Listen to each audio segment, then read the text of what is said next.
चुनावों में मिली जीत के बाद भारतीय जनता पार्टी का फोकस 2029 की विधानसभा चुनाव पर है, खास करके उन सीटों पर जहां पार्टी को मामूली अंतर से हार का सामना करना पड़ा था।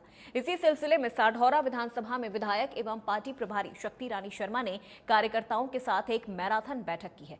बैठक कई घंटे तक चली, जिसमें लोकसभा और विधानसभा चुनाव में पार्टी के प्रदर्शन की समीक्षा की गई और आगे की रणनीति पर गहन विचार हुआ। बैठक के बाद मीडिया से बातचीत में शक्ति रानी शर्मा ने कहा कि साढौरा में हार बहुत कम अंतर से हुई थी। उन्होंने माना कि छोटी छोटी कमियों की वजह से पार्टी को पीछे हटना पड़ा, लेकिन आने वाले समय में कोई कोताही नहीं बरती जाएगी। उन्होंने कहा कि हमने हर स्तर पर समीक्षा की है, कार्यकर्ताओं में जोश है और 2029 में हम पूरी ताकत से मैदान में उतरेंगे।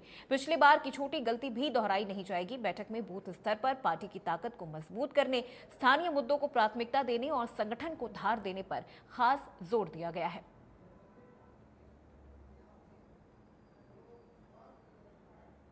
विधायक शक्ति रानी शर्मा ने कार्यकर्ताओं के साथ ये बैठक की है।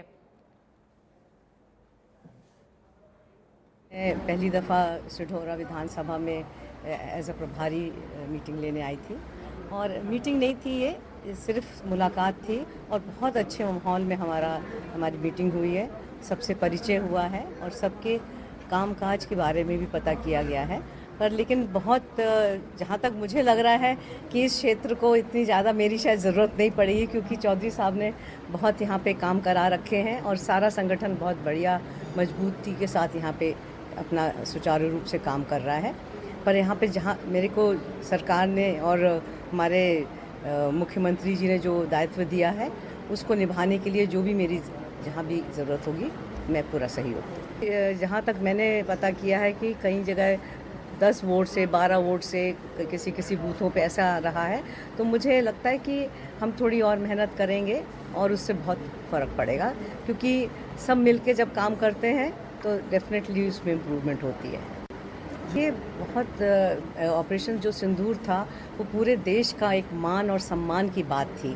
सिर्फ प्रधानमंत्री जी अकेले ने नहीं ये अपना इसका श्रेय लेना चाह रहे हैं, वो पूरे हिंदुस्तान को अपना इसका श्रेय दे रहे हैं। ऑपोजिशन में ने भी इसमें साथ दिया, क्योंकि ये देश हित की बात थी। और जो ऑपरेशन सिंदूर हुआ है उससे हमारे पूरे विश्व में हमारे देश का नाम ऊंचा हुआ है, क्योंकि हमने बिना किसी जान माल के नुकसान के बहुत सटीक तरीके से बदला लिया है। और ये बहुत ज़रूरी भी था कि जिस तरह से दूसरे मुल्क से लोग हमारे मुल्क में आके और उन्होंने जो कायरता वाला काम किया था, उसका बहुत अच्छा जवाब दिया है। कि देखिए, प्रधानमंत्री जी के नेतृत्व में ये इससे बड़ा कार्य ना आज से पहले कभी हो नहीं सका है।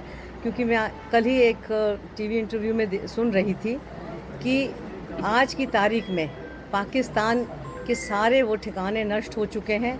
उनके पास जो न्यूक्लियर मिसाइल्स जो के वो दावे करते थे, या फिर जो उनके पास जो परमाणु थे अमेरिका से आए हुए, वो सब नष्ट हो गए। इसीलिए अमेरिका भी तिल मिला रहा है भारत के अगेंस्ट, क्योंकि इस वक्त पाकिस्तान हाशिए पे आ चुका है।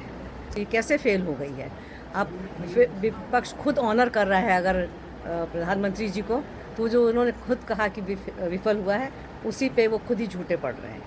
पहले तो मैं अपने राष्ट्रीय अध्यक्ष, हरियाणा प्रदेश के अध्यक्ष और मुख्यमंत्री जी नैब सिंह सैनी जी, जिन्होंने जो सीट हम हरियाणा प्रदेश में हारे हैं, एक विधायक की ड्यूटी लगाई। उन्होंने अपना मिशन 2029 का ये तैयार किया है कि जो हमारे विधायक हैं वो वहाँ जाकर वहाँ के कार्यकर्ताओं से मिलेंगे। वहाँ की अगर, क्योंकि विधायक आ रहे हुए वहाँ विधानसभा में नहीं बैठ सकते, वर्करों में तो काम कर सकते हैं, वो सीधा जाके सरकार से उस विधानसभा का पक्ष रखेंगे और लोगों की बातें वहाँ सीएम साहब के पास पहुँचाकर विधानसभा को मजबूत करने के लिए काम करेंगे। क्योंकि काम पहले ये लोकसभा भी हमारी थी, काम पहले भी हमारे 14 से और 24 तक बहुत अच्छे हुए हैं, पर काम तो बढ़ते रहते हैं। एक काम पूरा करो दूसरा शुरू हो जाता है, दूसरा करो तो तीसरा। अभी जैसे आपने सिंदूर ऑपरेशन की बात करी, तो विपक्ष के सारे